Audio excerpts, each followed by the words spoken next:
ॐ नमः शिवाय।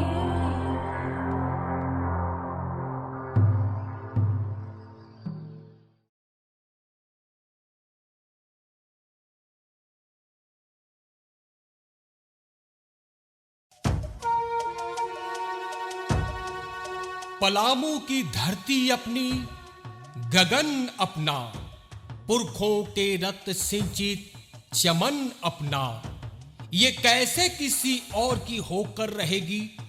हार को मार कर जीतेंगे फिर से।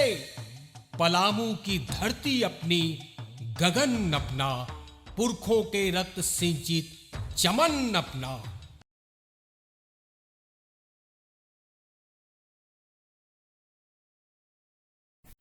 मैं यह बताना चाहता हूं कि खटहवा आम की चर्चा मैंने की है। शायद आपको याद हो, मैंने वादा भी किया था कि इस वृत्त चित्र में खटहवा आम के प्रसंग के ऊपर मैं बोलूंगा, और हाथ में अगर कुर्सीनामा आ जाए और तथ्य आए तो मैं पुनः अपनी लेखनी उठाऊंगा। जो भी हो, एक कुर्सीनामा मेरे हाथ आया है। वह कितना सटीक प्रमाणिक है उस पर मैं बाद में चर्चा करूंगा, लेकिन मैंने खटहवा आम के बारे में बचपन से लेकर अभी तक जो भी अपने बुजुर्गों के मुख से सुना, उसकी चर्चा खटहवा आम शीर्षक में कर रहा हूं। आज की युवा पीढ़ी शायद इस नाम से ज्यादा परिचित न हो, पर इसके अतीत से मिराल का विशेष संबंध रहा है। यह जगह गांव की पूर्वोत्तर सीमा पर है, दुसियानी से ठीक आगे। कहते हैं यहां एक आम हुआ करता था जिसका फल खट्टा होता था। बगल में एक कुआं और हवेली भी थी।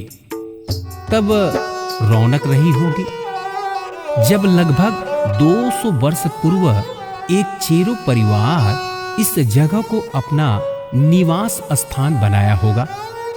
बस ऐसी ही मान्यता है। और यहाँ एक हवेली, एक कुआं और एक आम के होने का अकाट्य प्रमाण आज भी मिलता रहा है। बुजुर्गों के श्रीमुख से सुनता रहा हूं कि मिराल गांव के अस्थायी रूप से बसने से पूर्व अपने पूर्वज का खटहा आम ही निवास स्थान रहा था। यह कहना थोड़ा मुश्किल है कि वे यहाँ कहां से आए, क्यों आए और कितने दिनों तक रहे।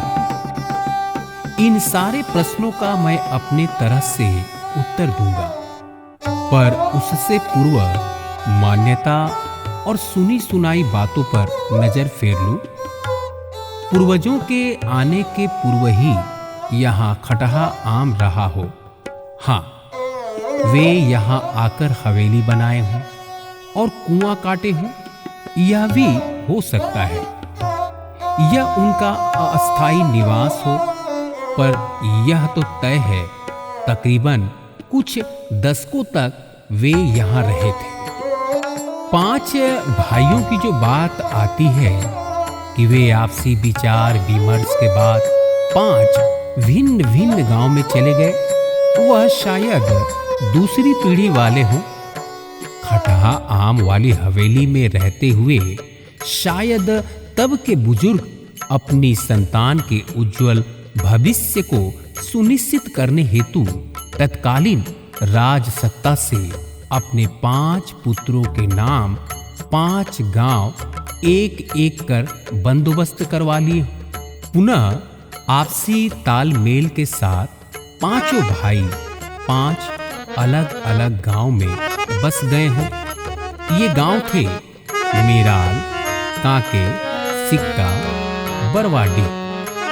ये चारों गांव पाटन थाने के अंतर्गत आते हैं और 5वां गांव निंदी, जो लातेहार जिला और लातेहार प्रखंड थाना में आता है।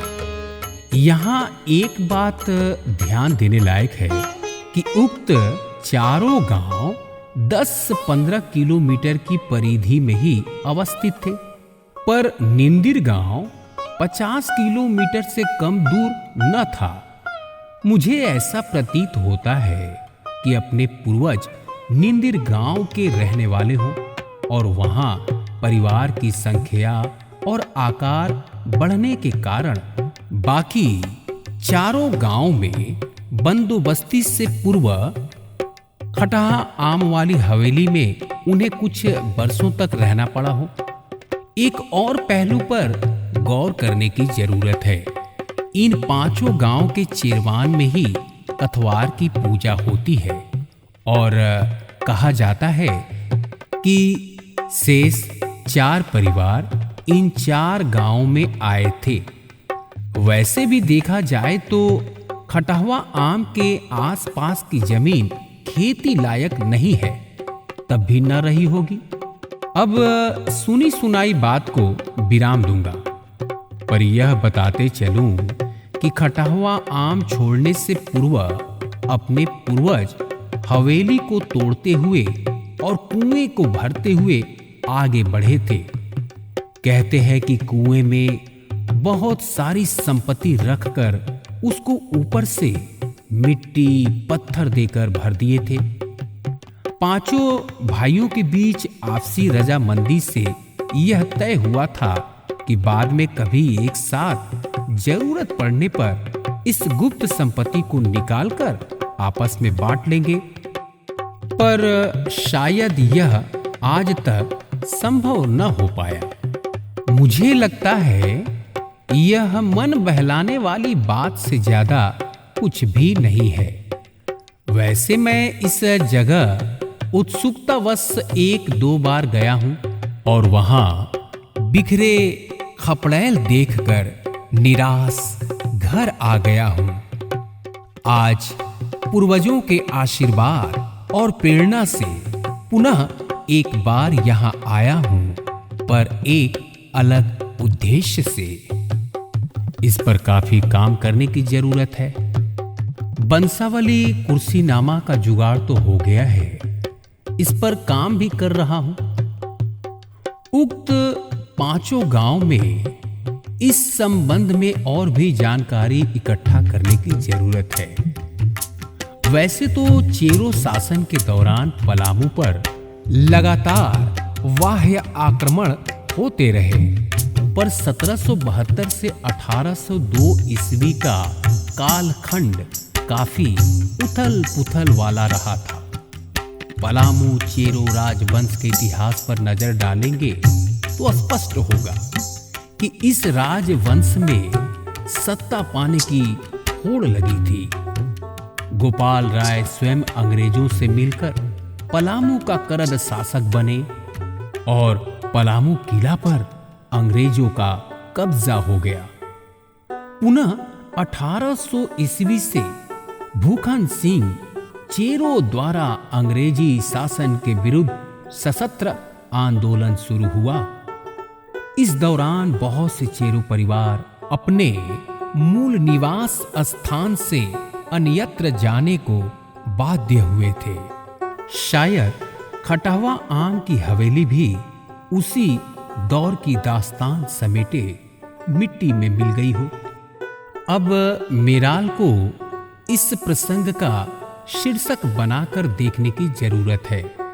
जब अपने पूर्वज यहां आए तब मेराल निर्जन प्रदेश था या यहां पहले से आबादी रही थी। सुनने में आता है कि यहां चामार जाति वाले 1-2 घर थे और गांव में आबादी न के बराबर थी। अपने पूर्वजों ने अपने नाम संपूर्ण मेराल, भोंगा, झेरीनीमिया और बटसारा करवा लिया था। एक परिवार के लिए इतने गांव कम भी न थे। तदुपरांत अन्य जाति के लोगों को निमंत्रित कर जमीन दे देकर बसाया गया और आबादी बढ़ती गई। जो भी आए रैयत बनकर ही गांव में बसे। आज गांव कुछ और हो गया है। मुझे तलाश है खटहा आम से जुड़ी नई जानकारी के, चाहे वो जहां से भी मिले। जैसा मैंने आगे भी कहा, अगर ऐसा होता है तो मेरी लेखनी पुनः उठेगी। मैं मिराल में अपने पूर्वजों के आगमन और बसने के बारे में विचार करता हूं तो वैसा प्रतीत होता है कि संभवतः एक ही परिवार यहां बसा होगा। उनके 3 पुत्र हुए होंगे और तीनों के क्रमशः 3, 4 और 7 पुत्र हुए होंगे। इसीलिए मिराल के गांव के चेरों में 3 घरवा, 4 घरवा और 7 घरवा की चर्चा तो सुनते हैं, पर 1 घरवा, 2 घरवा, 5 घरवा, 6 घरवा की चर्चा नहीं होती। दूसरी पीढ़ी से शायद बेटी स्वासिन को भी गांव में बसाया गया हो और यहां से ढयानिया वाला प्रसंग शुरू हुआ होगा।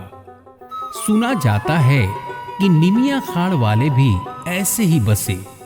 आज भी गांव में 3 घरवा का एक परिवार पूरब टोला और 4 घरवा में भी एक परिवार बेलतर वाले धनिया का जीता जाता उदाहरण है।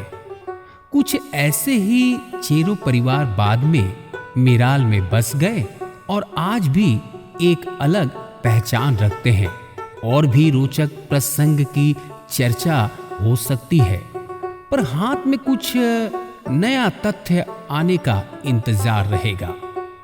हाल तक इन 5 गांव के चेरो जाति में आपस में शादी ब्याह शायद ही होता हो, पर यह बंधन टूट रहा है।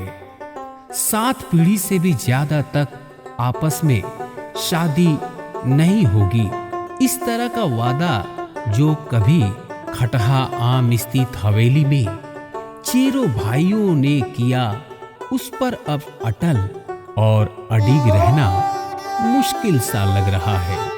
हाँ, जो कुर्सीनामा वंशावली हाथ लगी है उससे ज्ञात होता है कि कुमाऊं से चलकर 3 भाई पहाड़ सिंह, चंदन सिंह और झाउल सिंह पिता अनजान सिंह मेराल आए।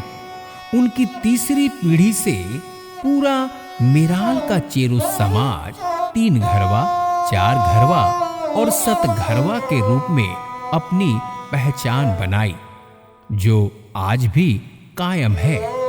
इसका विस्तार और विश्लेषण मैं अपनी आने वाली पुस्तक मेरा मिराल में अवश्य करूंगा।